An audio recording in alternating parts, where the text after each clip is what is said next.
Hola a todos, Dios los bendiga.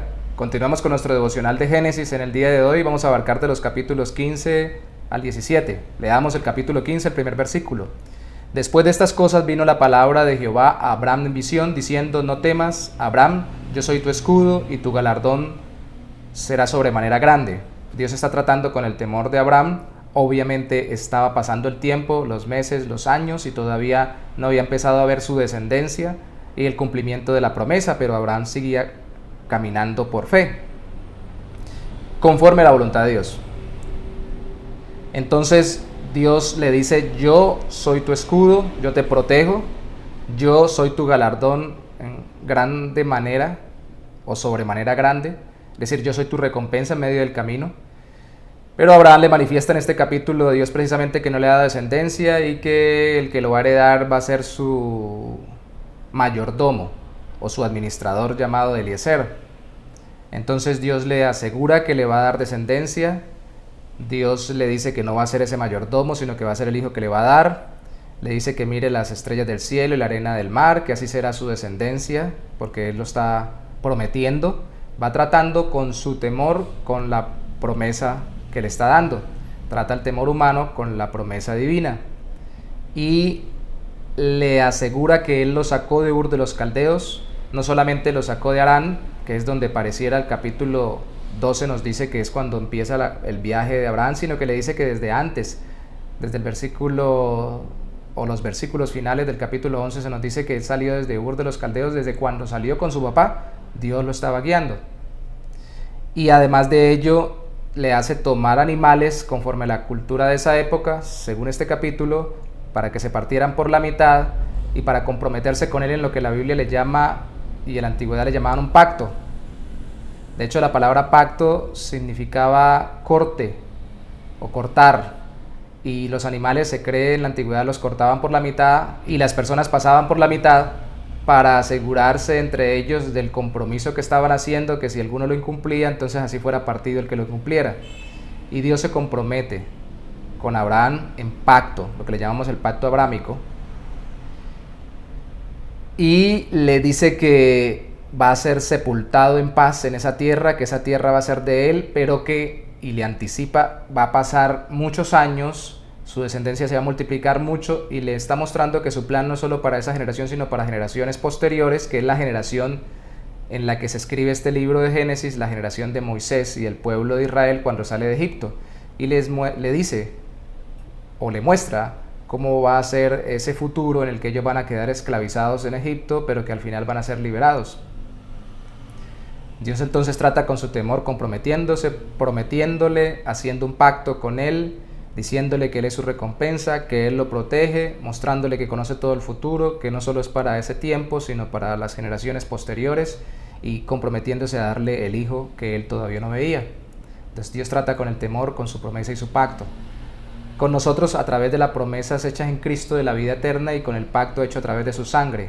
Podemos saber que Él va a guardar nuestro corazón y nos va a ayudar en el transitar de nuestra vida, en el viajar en la fe, confiando de su mano a pesar de las circunstancias que estemos viviendo y a pesar de que aún no veamos la vida eterna cerca y aún no, a veces nos pareciera muy lejano el hecho de que Dios estuviera con nosotros por las dificultades que vivimos de cualquier tipo y por las imposibilidades físicas, económicas, o incluso las tentaciones y las dificultades de la época que tenemos. De todas formas, Dios se ha comprometido con nosotros a través de Jesucristo. De hecho, ese texto del capítulo 15 tiene el famoso texto de: creyó Abraham a Dios y le fue contado por justicia, y eso es lo que el Nuevo Testamento cita sobre nosotros los cristianos, que hemos creído a Dios, y la justicia que se nos ha dado es la justicia de Cristo. O sea que no somos perfectos, como Abraham tampoco lo fue, porque la segunda forma como Dios también trató con ese temor de Abraham, para mientras esperaba para que le llegara la descendencia o el hijo, fue permitir que las consecuencias de ese temor vinieran sobre su vida, y mostrarle que solamente podía depender de Dios y no de sí mismo, porque como sucedió en el capítulo 16 y está registrado allí, Abraham termina por tener un hijo con la sierva de su esposa. Claro, por el aliento de su esposa, porque era la costumbre de la época. Hoy en día hay personas que hacen inseminaciones in vitro o buscan un vientre alquilado porque la madre no puede tener la capacidad de tener el bebé durante tantos meses. En ese tiempo no existía lógicamente esa tecnología, era culturalmente posible realizar esto, pero no era la voluntad de Dios, no era el mandato de Dios, o al menos no era la voluntad expresa de Dios.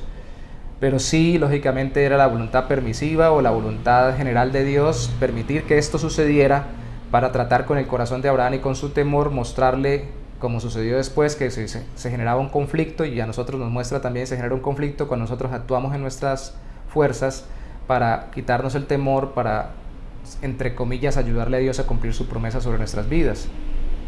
Y entonces actuamos conforme al mundo.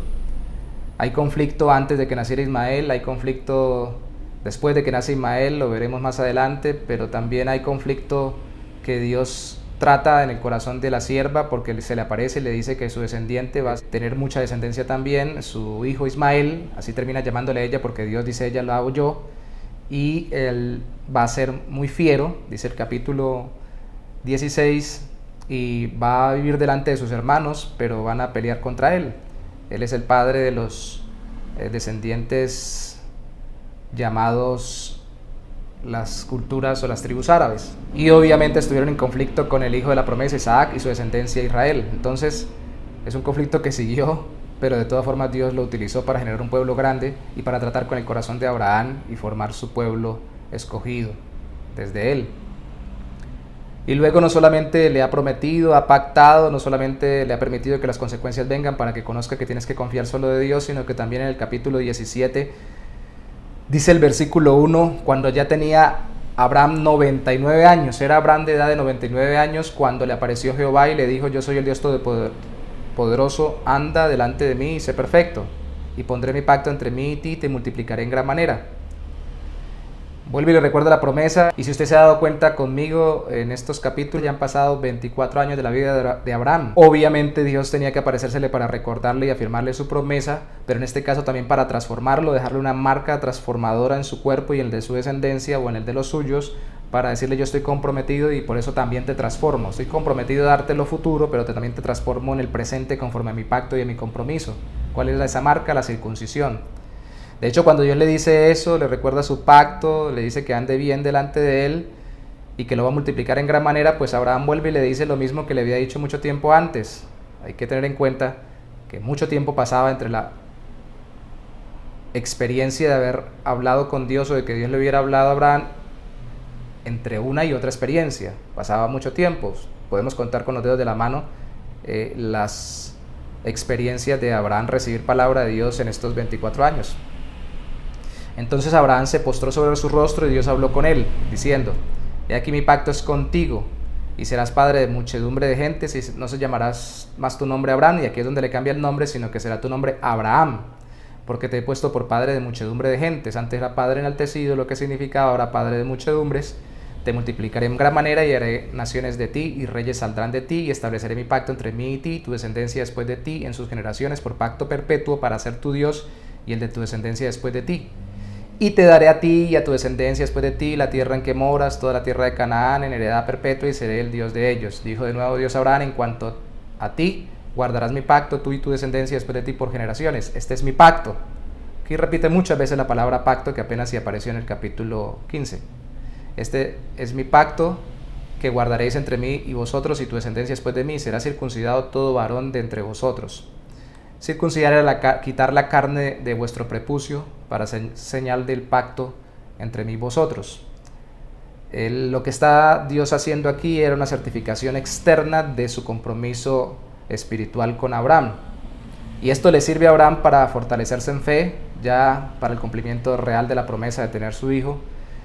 Ahí trata en su corazón y lidia ya totalmente con la incertidumbre o la duda que normalmente tiene que lidiar el ser humano al ver que no se cumple lo que se espera, en este caso lo que Dios le había prometido, aunque él no dejó de caminar confiando en Dios. ¿Y cómo lo termina definiendo Dios? Con una señal externa de transformación de quitarle el prepucio. Esto fue particular de la cultura judía o los descendientes abrámicos. No existía ningún otro pueblo. Abraham podrá haber hecho muchas cosas parecidas, como ya no hemos visto, a otras culturas de su época, pero esto que hizo Abraham lo hizo por dirección específica de Dios diferente a las demás culturas de su época. Y esto apunta a la circuncisión del corazón, a la obra transformadora en el Nuevo Testamento que se alude a los creyentes en Cristo, la obra del Espíritu Santo que transforma el corazón y nos da fe en Cristo, nos da arrepentimiento y nos da frutos, nos da amor, gozo, paz, paciencia, benignidad, bondad, fe, mansedumbre y templanza. Los frutos, dijo Cristo, por sus frutos los conoceréis, por la transformación en su vida. Y esto afirma el corazón del creyente, así como Abraham fue afirmado en el pacto de Dios con la circuncisión en su prepucio. Al ver esta transformación en él y en los suyos, que en un mismo día se circuncidaron él y su hijo Ismael, que ya era un preadolescente, aunque no había nacido Isaac, Abraham termina creyendo más firmemente que Dios le va a dar a su hijo de la promesa a través de su esposa, porque ve la transformación del pacto de Dios en sí mismo. No solamente porque ha caminado, no solamente lo que ha vivido, sino ve una señal externa.